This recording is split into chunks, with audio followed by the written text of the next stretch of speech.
Hai hai hai. Nah, saat ini di sebelah saya seorang wanita Oh iya, yang lama. sangat bertalenta sekali. Aku mau ucapin selamat dulu pertama atas wisudanya. Oke, Ya, makasih Bang. Dan itu wisudanya online ya. Online. Perkenalkan, Christina. Putriani Siahaan.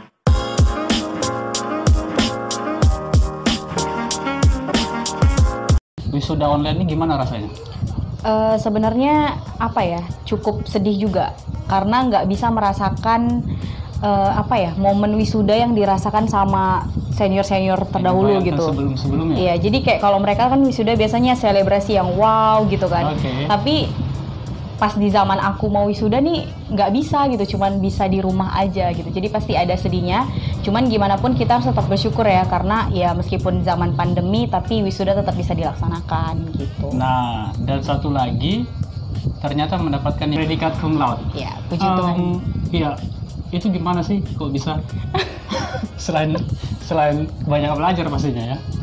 Sebenarnya aku bukan tipe orang yang terlalu oh ya harus belajar banget gitu. Tapi karena aku sadar aku bukan orang yang terlalu rajin untuk belajar. Oke. Jadi sebenarnya kuncinya cuman fokus waktu belajar di kelas aja gitu. Jadi aku nggak akan keluar dari kelas sebelum aku benar-benar ngerti itu materi yang dijelaskan sama dosen. Jadi aku bakalan push dosennya untuk kayak, oke Pak, ini maksudnya gimana, ini maksudnya gimana, ini maksudnya, sampai aku ngerti. Jadi aku pastiin sebelum dosennya keluar, materi hari itu aku udah ngerti.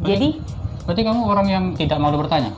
Nggak malu bertanya. Nggak malu sampai bertanya. tuh kawan-kawan di kampus kadang kayak, Ngapain sih? waktunya di jam berapa nih gitu. Cuman ya Gitu ya? udah. Iya, berarti itu sangat, itu kan bisa dibilang mental juga ya, karena ada orang juga yang segan bertanya Iya. juga ya. Benar. Dan wah, baru tahu juga ternyata dirimu juga aktif bertanya seperti itu.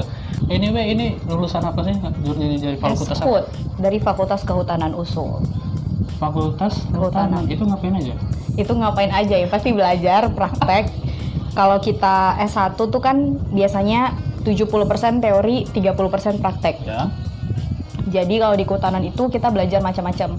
Ya mulai dari gimana caranya ya membangun hutan, sampai kepada kayak persemaian, produksinya, penjualannya, sampai kayak hukum-hukum, undang-undang kehutanan, terus tentang analisis dampak lingkungan, tentang kebakaran.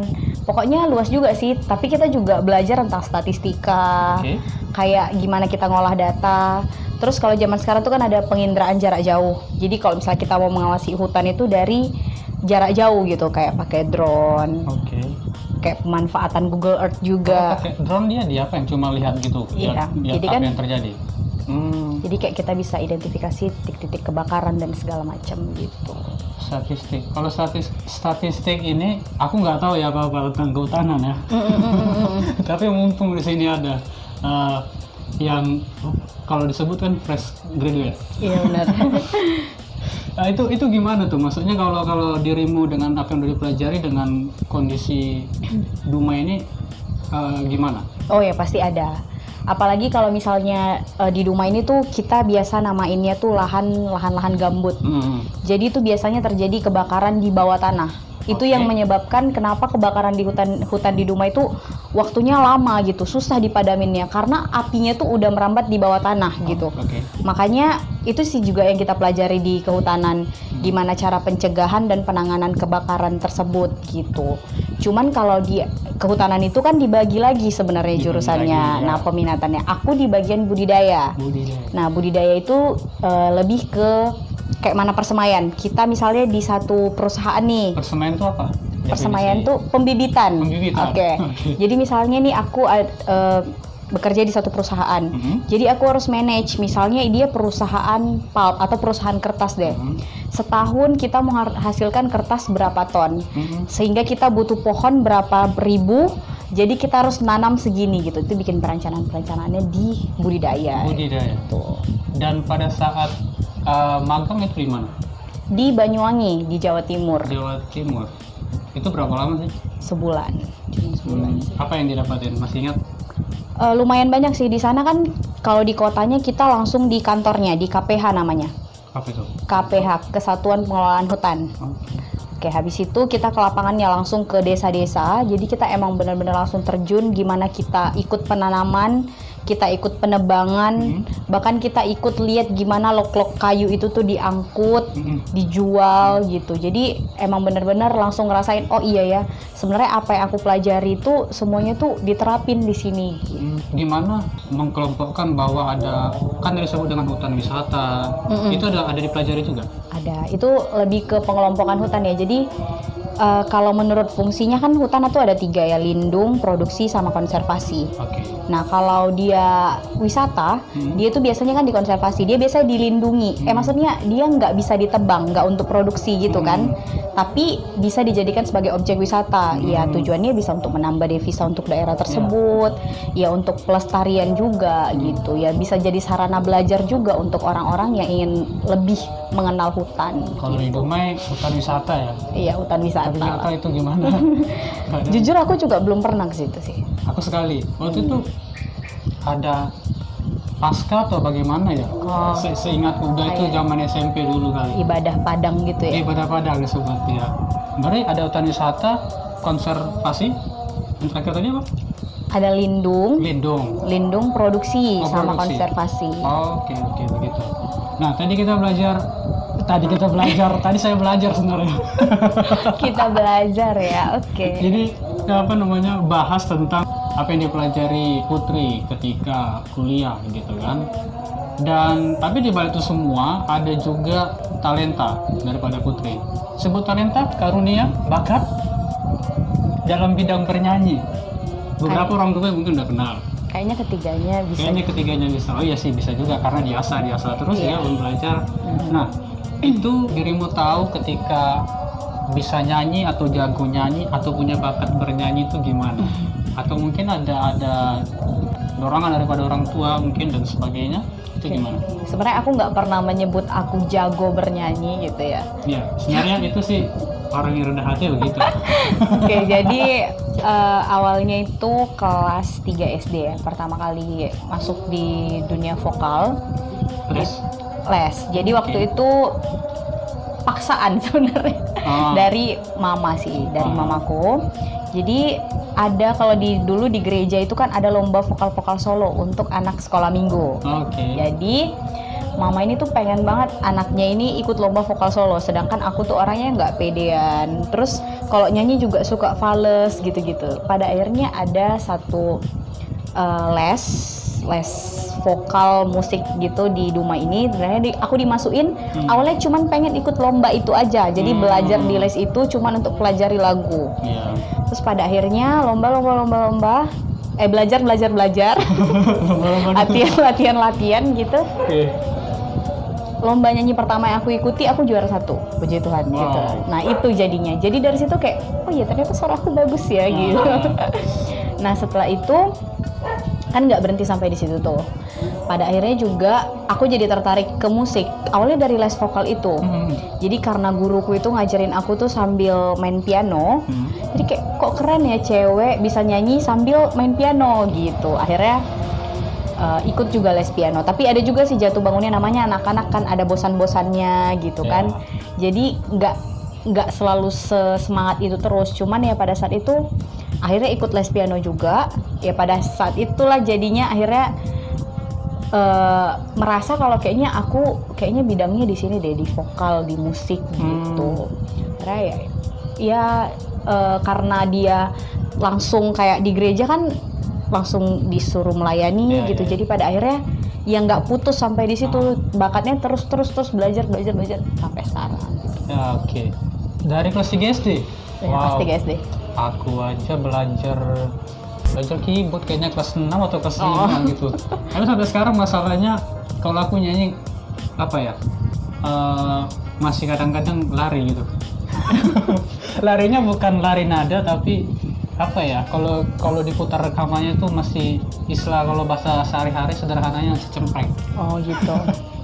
Itu mungkin merendahkan diri aja. Enggak, memang iya. Aku udah berapa kali coba biar tahu kan hasil suara kita kan. Iya benar. Dan ya memang ada kenal Vide. Kenal. Nah itu juga pernah kami cover gitu kan, di waktu dia masih di Dumai gitu, masih di sini. Nah itu dia ngomong juga gitu. Oh suara abang cempreng gitu. Iya, nggak usah nyanyi. Iya, dia sekarang di Pekanbaru. Ya, kuliahnya di Pekanbaru gitu. Setelah ngikutin lomba, ya kan, lomba. Ada berapa kali lomba? Aduh, nggak tahu. Nggak Bang. tahu ya pada saat itu. Nah, itu berarti ikut juga sampai waktu di SMA mungkin? Sampai SMA. Sampai SMA.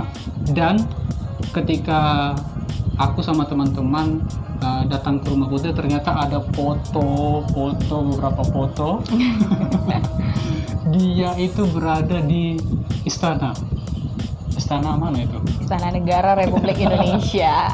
Iya, itu gimana ceritanya? Oke, jadi dulu itu sebenarnya itu berawal dari kesalahpahaman sebenarnya. Sebenarnya ini agak unik sih. Oke. Jadi aku dulu kebetulan di sekolah kan emang karena sering ikut-ikut mewakili sekolah lomba nyanyi. Iya.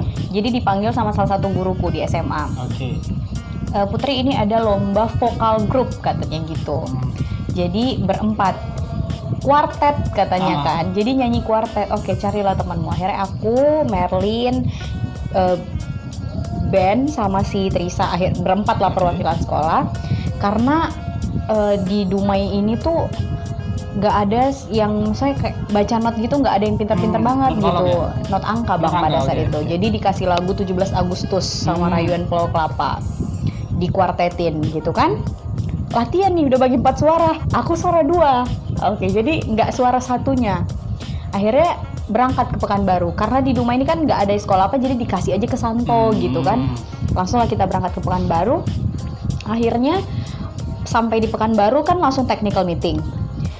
Kita baru tahu kalau itu ternyata audisi sendiri-sendiri. Padahal kita udah mempersiapkan diri berempat. Oke. Dan aku juga kayak, aku kan suara 2, gimana nih? Aku belum ada latihan untuk suara satunya gitu.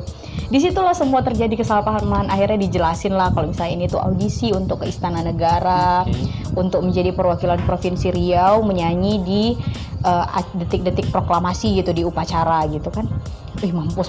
Udah sebenarnya udah kayak nggak percaya diri sih, karena ya udahlah kayak malan ya. Itu berapa orang yang ikut itu? Dari 12 kabupaten kota yang ada di provinsi lah. Kota kan Dumai Pekanbaru, selebihnya kan kabupaten. Akhirnya sampai di hari H ternyata itu sistem gugur.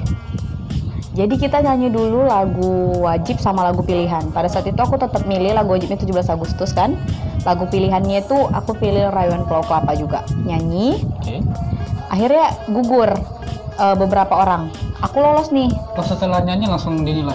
Enggak, udah nyanyi semua dulu. Nyanyi semuanya semua, baru kita dipilih kayak ada berapa orang. Enggak, belum masuk gugur. Disuruh baca not. Masuk ke seleksi kedua itu baca not angka.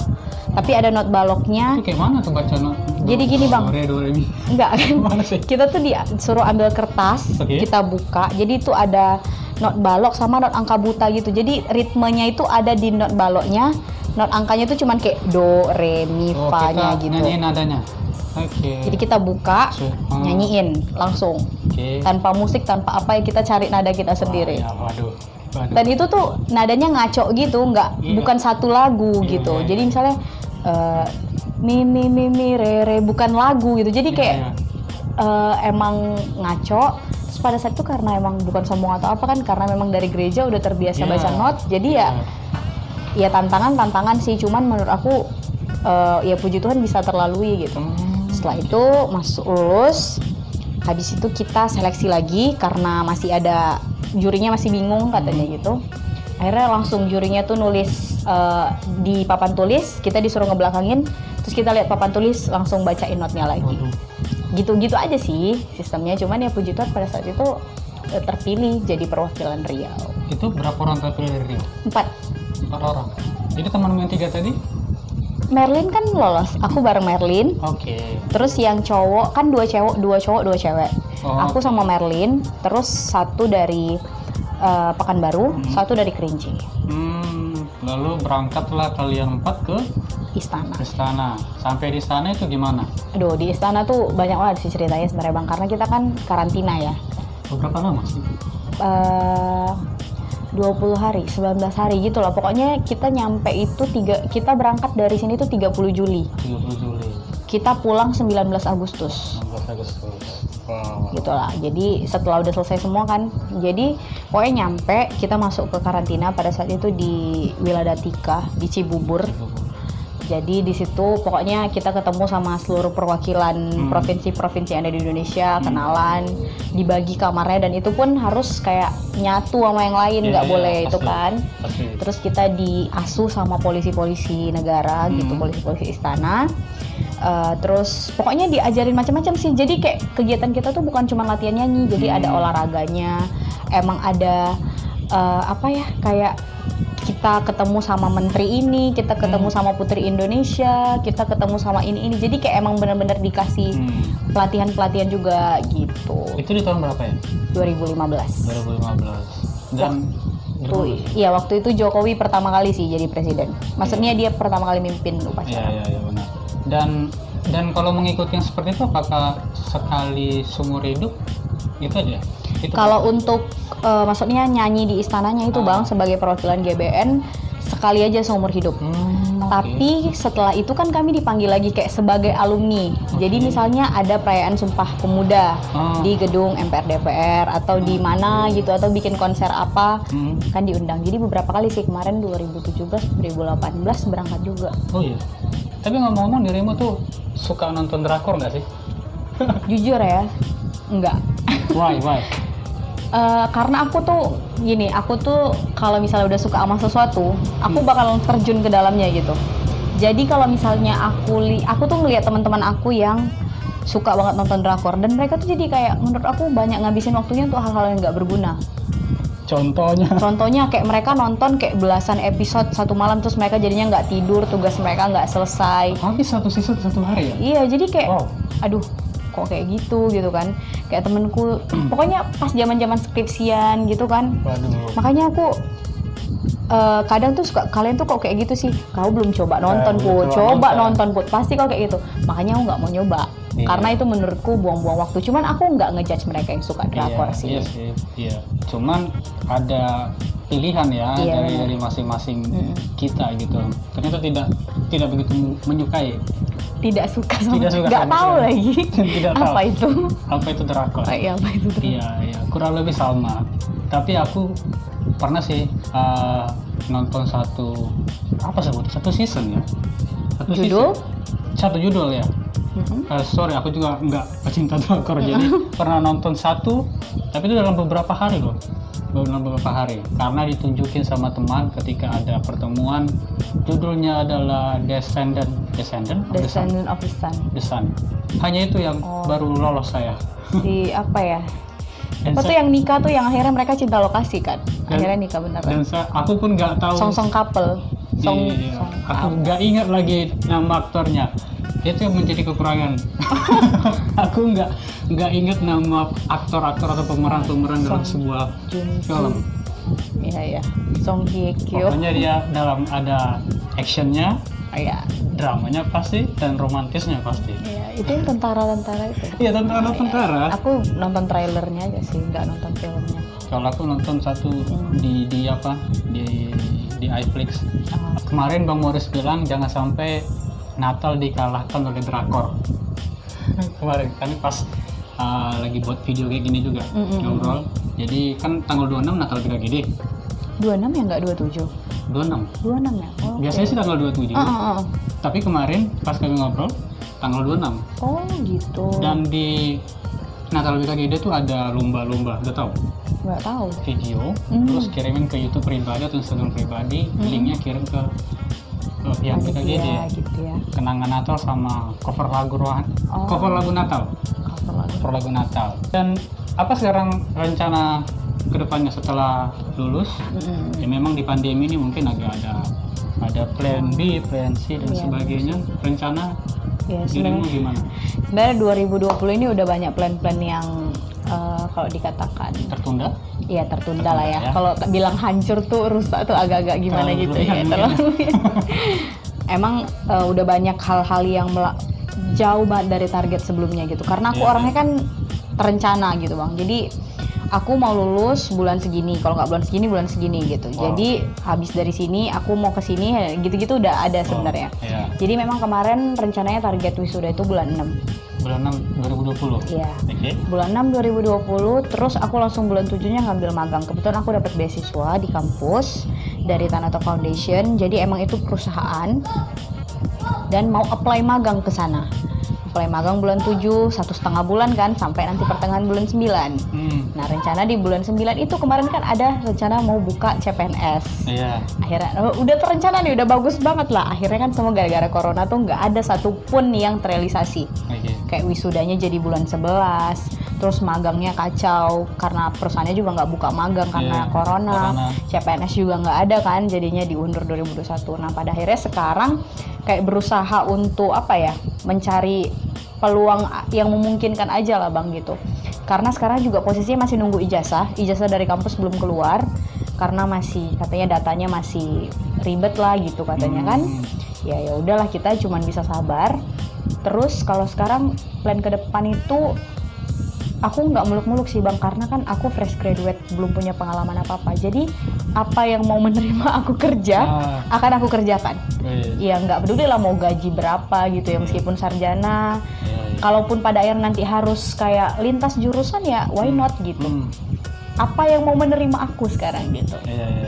Nggak mau kayak aku harus kerja di perusahaan ini, posisinya ini, gajinya segini tuh enggak sih menurut aku. Belum punya pengalaman apa-apa. Iya. Berarti cari pengalaman juga ya. Iya benar. Oke. Sekarang berarti rencananya mau di Dumai atau di luar atau terserah? Gini, sebenarnya kalau aku ya pribadi mau kemana aja gitu. Cuman kan posisinya sekarang kan mamaku sendiri nih, papa udah nggak ada kan. Jadi kemarin ada tawaran sebenarnya dari Kerinci, sama tawaran juga ke Kalimantan. Tapi setelah diskusi sama mama tuh kayaknya nggak usah dulu deh, kita cari yang di Dumai aja. Karena ya gimana ya, aku juga nggak mungkin terlalu egois. Kalau misalnya aku berangkat tanpa restu orang tua juga aku yakin aku nggak berhasil. Jadi oke, kalau kata mama ini bukan yang terbaik untuk aku, oke aku lepas. Aku bilang kayak gitu sama mama. Ya kita cari yang di Dumai ya. Jadi sekarang diusahakan untuk di Dumai. Cuman kan pada akhirnya aku nggak tahu nanti Tuhan menuntun langkah aku kemana. Well, thank you Bud. Oke, sama-sama Bang, thank you juga. Sebuah obrolan yang menarik. Ini pertama loh kita buat gini. Iya bener. Biasanya video cover gitu. Iya, dan kita kenal kapan ya? Tahun masih ingat. Aku SMP. SMP. Jadi kita kenalnya itu, sekolah abang tuh bikin Natal di Immanuel. Jadi aku yang main keyboard. Iya. Aku gini ya, fakta menarik. Setiap kali aku Natal sekolah, waktu di SMK aku ya, tidak pernah aku mengikutinya. Oh iya? Nggak pernah. Jadi kemarin yang di Immanuel, JR-nya aku ikut. Kan itu biasa JR kan sehari sebelum hari H kan. Karena di hari H-nya aku ada jadwal di Natal lain, sekolah lain. Ya ampun, jahat sekali. Ya ampun, jahatnya. Jadi kalau nggak salah itu sekolah Binsus kalau nggak salah. Oh gitu ya. Padahal itu terakhir loh, itu udah kelas 3 harusnya kan bisa, tapi karena itu tadi, jadi dari kelas 1, kelas 2, kelas 3 nggak pernah. Wow. Istilahnya kalau kita ngomongnya tabrakan. Gitu ya? Iya, nggak pernah ikut sama sekali Natal sekolah. Dan kemarin tuh makanya GR itu cuman apa aja, cuman isi absen kan, lalu kasih tahu juga sama guru agamanya. Ya gitu. Jadi kan sempat kayaknya di situ berarti kita jumpa pertama ya. Pertama, lalu ngulik-ngulik bareng. Ya kayak bilang tadi, cover tipis-tipis lah ya. Cover tipis-tipis dan sama teman-teman yang lain yang sekarang sudah sangat jarang bertemu. Ada jumpa sama yang lain? Jumpa sih sama Bang Ruben sering. Oh, dia sering sini mungkin? Iya, makan. Ya, kalau Ruben jangan ditanya. Dia sering. Sama Yani juga. Iya. Tapi kalau sama Erwin, masih kenal kan Erwin? Erwin kemarin pernah makan ke sini juga sama temennya. Ya, hanya aku doang kayaknya. Abang doang yang paling sombong sebenarnya. Sama yang lain aku ketemu kok. Iya. Oke, tapi setidaknya kita jumpa. Iya, benar. Dengan adanya project ini ya namanya. Iya, bisa ya bilang project, bisa suatu saat sebagai kenangan, Iya benar-benar. atau obrolan sekarang ya seperti itu. Barangkali tahun depan ada project yang lain Amin. sama dirimu juga. Amin. Next year. Dan Merry Christmas. Merry Christmas and Happy New Year. Thank you, Put. Thank you, Bang. Thank you semua yang udah menonton. Bye-bye. Putri Chan. Jangan lupa like, comment, and subscribe. Oke.